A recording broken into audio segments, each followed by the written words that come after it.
Salut mes nakamas, c'est Doc, j'espère que vous allez bien. Aujourd'hui, on va parler du chapitre 875 et je sais pas pour vous, mais moi ce chapitre, il a été c'est dur à expliquer là, ça fait plusieurs fois que j'essaie de faire cette intro, c'est que le ressenti que j'ai eu à la fin de ma réaction live est totalement différent du ressenti que j'ai eu après en le relisant plusieurs fois pour faire la critique analyse. Ce qui s'est passé au niveau de la réaction live, c'est que tel que j'ai pris le chapitre en le découvrant, j'avais envie d'une confrontation entre Luffy et Big Mom. Je voulais ce moment d'épicness. En plus, il faut savoir que Sujita, l'éditeur d'Ichiro Oda, nous avait dit vous allez voir, la fin de l'arc va être absolument fou. Et justement là, il nous a teasé le truc. Et pour l'instant, je dirais depuis 4 chapitres, je dirais que c'est quand même assez mou. Quand j'ai terminé le chapitre, je me suis dit, tout ça pour ça. Or, quand on reprend le chapitre, il y a énormément de choses qui se sont passées. Le coup de Nami était absolument génial. Les informations qu'on a sur Prométhée et Zeus, Katakuri et le final avec Pudding, il va se passer des trucs. Donc justement, c'est ça qui est vraiment excellent parce que avec Ichiro Oda, on ne sait jamais où on va aller et justement après, on s'aperçoit qu'il y avait plein de petits trucs qui ont été mis à droite, à gauche et c'est justement le but de la critique analyse. Donc on va perdre de temps. Allez hop, c'est parti. On va commencer par parler de Prométhée et de Zeus. On voit Luffy qui est complètement vénère contre Prométhée. Il se fout les bras en haki, il fait un Gatling et il n'arrive pas à toucher, il n'arrive pas à infliger des dégâts au niveau de Prométhée et il dit même putain il est plus fort qu'un Logia. Et là justement on peut se poser la question pourquoi lui Brook a réussi à toucher Prométhée ou Zeus, je me rappelle plus, il y en a un qui avait justement un pansement et là il y a quelque chose de fondamental qui est vraiment très intéressant. On va faire la comparaison entre Prométhée et Ace. Ace est un humain qui a mangé un fruit du démon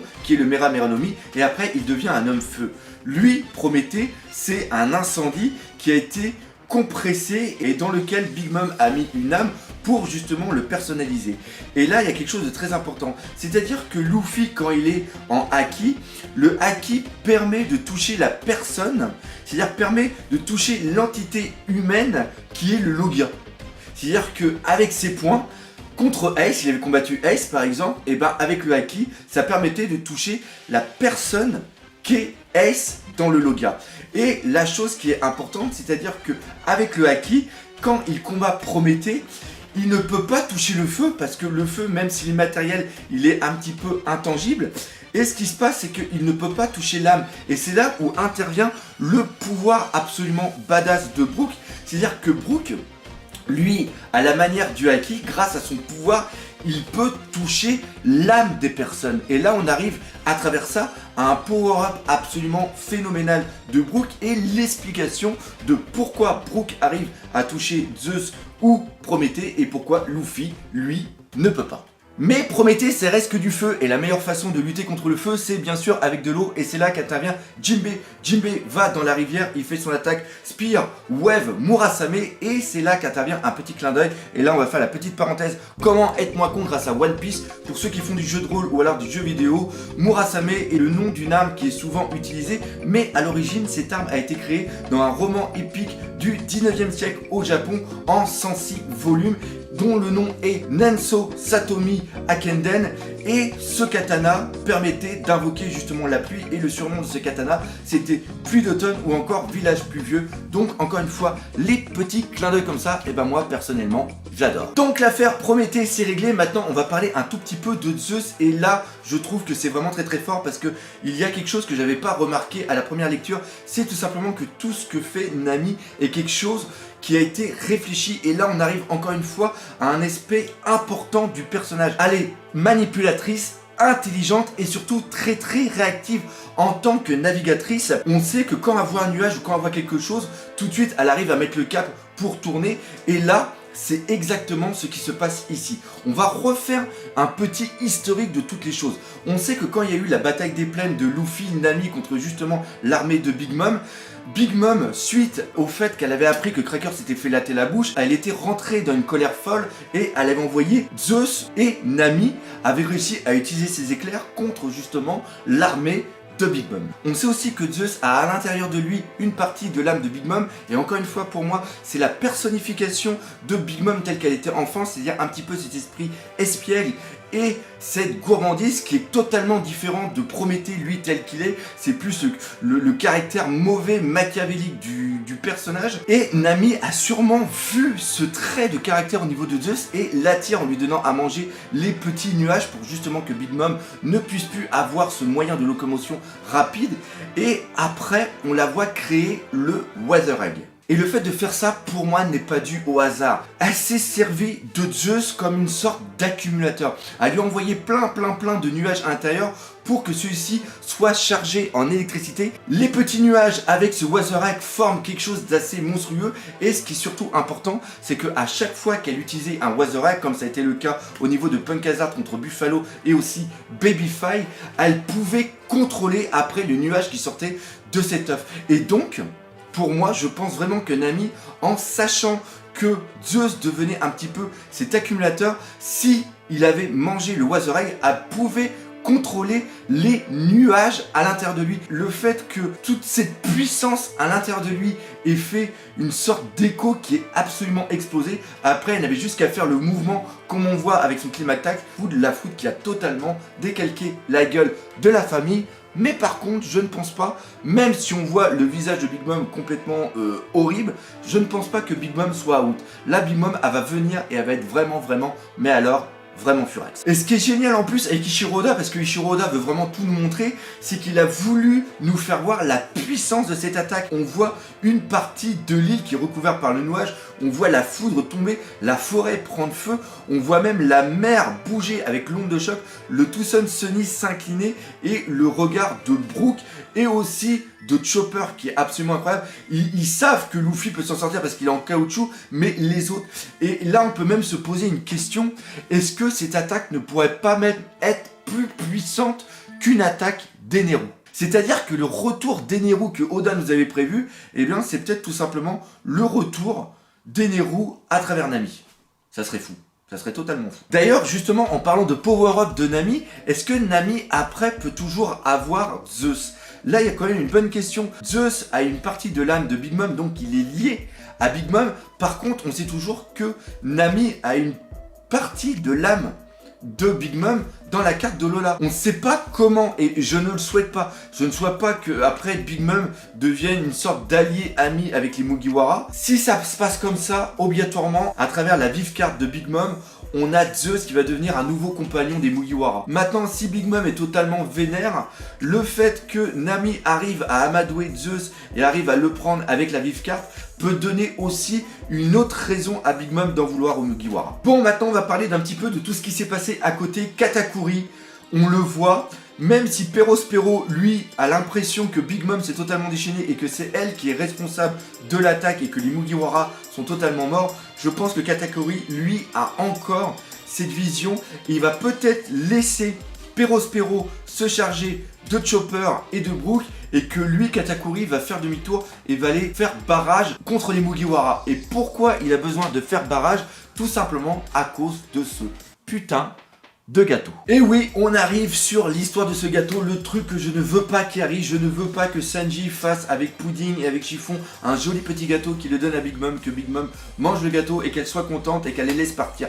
Je ne veux pas que ça arrive et malheureusement c'est en train de franchement prendre le chemin. Alors comment ça pourrait se passer? Déjà on va reparler un petit peu du traitement de Chiffon. J'aime beaucoup ce personnage qui fait écho totalement à Lola, d'où le titre justement de ce chapitre, et on reprend vraiment quelque chose qui est important, c'est-à-dire que Big Mom utilise sa famille comme elle veut, mais on voit que Lola, tout comme Chiffon, ont ce sens de la famille qui est vraiment propre à eux, parce qu'on voit que les autres sont aussi un petit peu des gros enculés, hein, voilà, on va le dire comme ça. Et ça, c'est dû au papounet. Poon, à un moment, il attaque, rappelez-vous, il attaque Brûlé, parce que justement, Nami a parlé de Lola.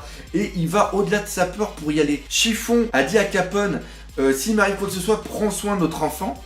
Ça veut dire que quand tu vas comme ça quelque part, c'est qu'un petit peu ça sent le roussi. Hein. Je sais pas pour vous, mais quand tu dis ça, franchement tu la sens moyen. Et donc ils partent tous les deux pour faire le gâteau. Le gâteau n'est pas encore fait. J'aurais pu penser qu'ils auraient peut-être pu faire le gâteau dans les cuisines de Capone.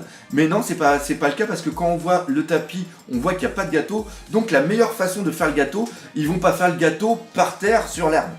Donc obligatoirement il faut qu'ils aient une cuisine. Et pour trouver une cuisine, où il y a une cuisine, dans le Tucson Sunny. Vous suivez un petit peu la logique? Et le Tucson Sunny, où il a été ravitaillé sur Chocolatown. Est-ce que ah, je vous pose la question. Est-ce que c'est une coïncidence? Non, je pense pas. Donc, tel que je vois la chose, j'aimerais bien un bon petit combat Katakuri contre Sanji, pour justement le retenir. Luffy contre la folie de Big Mom. Et pendant ce temps-là, tu as Pudding, Chiffon qui vont à l'intérieur pour faire un gâteau. Et même avec beaucoup de chance, on peut imaginer que Brook, avec Jinbei, vu qu'ils maîtrisent tous les deux la glace et l'eau, puisse s'occuper de Katakuri, et que là on est Senji, au lieu que Senji s'occupe de Katakuri, que Senji aide Pudding et Chiffon à faire le gâteau, et qu'il fasse un beau petit gâteau, et après qu'il justement le ramène. Voilà, malheureusement, c'est peut-être comme ça que je vois la chose. Alors par contre, il y en a certains qui me diront, le doc, ton plan il va pas bien, parce que il y a Pudding qui a l'air d'être quand même une grosse méchante. C'est une grosse psychopathe, qu'est-ce qu'elle est en train de faire? Et là je vais vous répondre. Oui, parce que je suis comme ça. Moi, j'aime bien répondre dans les vidéos. Pudding est toujours une gentille. Pudding aime toujours Senji. Pudding veut toujours aider les Mugiwara. Cependant, Pudding est jalouse. On l'a déjà vu dans le chapitre je ne sais plus quoi, où on voit, c'est au moment où Senji prend Nami pour sauter du gâteau, et là tu vois la petite Pudding qui fait des oh comme ça, mais on voit pas ses yeux, donc on se dit qu'est-ce qu'elle pense.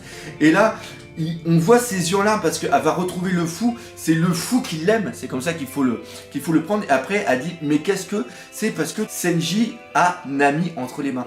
Donc là encore une fois il va y avoir un gros truc humoristique, un gros truc comique entre la situation de Nami et de Pudding par rapport à Senji. Ça pareil avec les yeux en cœur, je le vois gros comme un camion, mais c'est ça. En vérité, non, je pense que Ichiro Oda va arrêter de nous trimballer à droite, à gauche en disant non, non, elle est méchante, non, non, elle est gentille, non, non, elle est méchante, non, non, elle est gentille. Là, je pense que maintenant, c'est bon.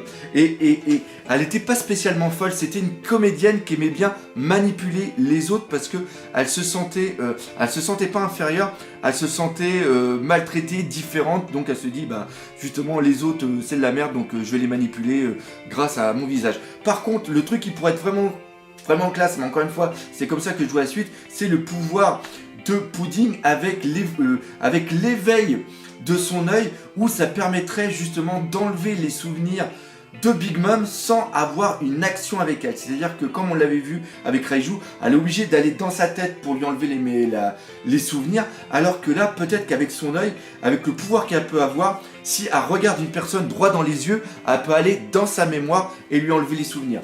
Et c'est comme ça qu'il y aurait une résolution super happy end avec Big Mom, où Big Mom en voudrait plus au Mugiwara et il pourrait partir.